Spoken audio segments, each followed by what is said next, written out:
The book Freakonomics has been a bestseller now for a year. That's unheard of for a book about economics. Okay, Freakonomics makes it fun, but another reason is that one of the authors is a very unusual man. Well, one thing that more and more economists have turned to is actually doing experiments. That's Stephen Levitt. He's the economist. Stephen Dubner is the co-writer. Both now work as consultants for ABC News.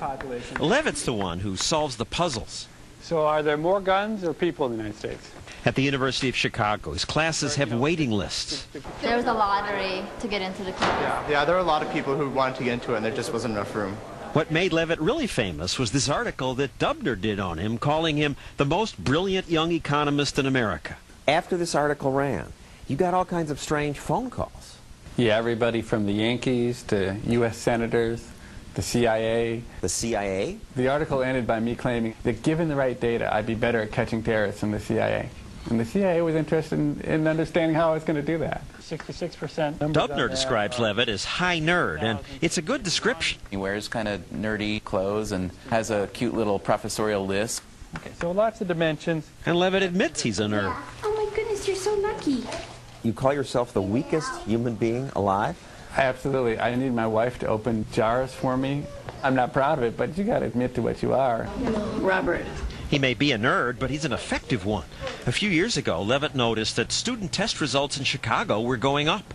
He wondered, was it because teachers, to make their teaching look better, were improving their students' scores by changing their answers? They were cheating just to get their kids' scores back up to average.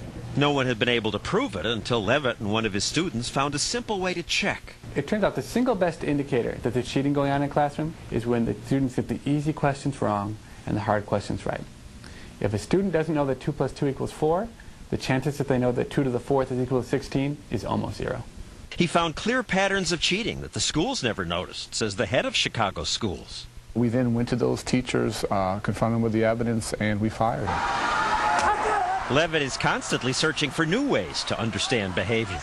By looking at win-loss records of sumo wrestlers, he figured out that some were fixing matches when incentives were right. And that led to a chapter in Freakonomics. What do school teachers and sumo wrestlers have in common? Under the right circumstances, they'll cheat. After you read how he does this, you say, oh man, that's common sense. But of course, no one else has thought of these things, and his ability to come up with brilliant ideas that are simple in so many different fields is absolutely staggering. The two cities look very similar. People keep saying things like that about Levitt, calling him the smartest person in the room. I don't know if I know of a smarter person walking around anywhere. Even his critics. Well, I mean, he's a giant. He's really smart. How can he be a giant? He's your age, younger. He's got the most prestigious award the profession can offer for an economist under 40. I mean, he's been recognized as perhaps the best economist under 40 of his generation. Let's say that you did one of these policies. So we can look forward to more original thinking represented by that orange or apple on the cover of their book.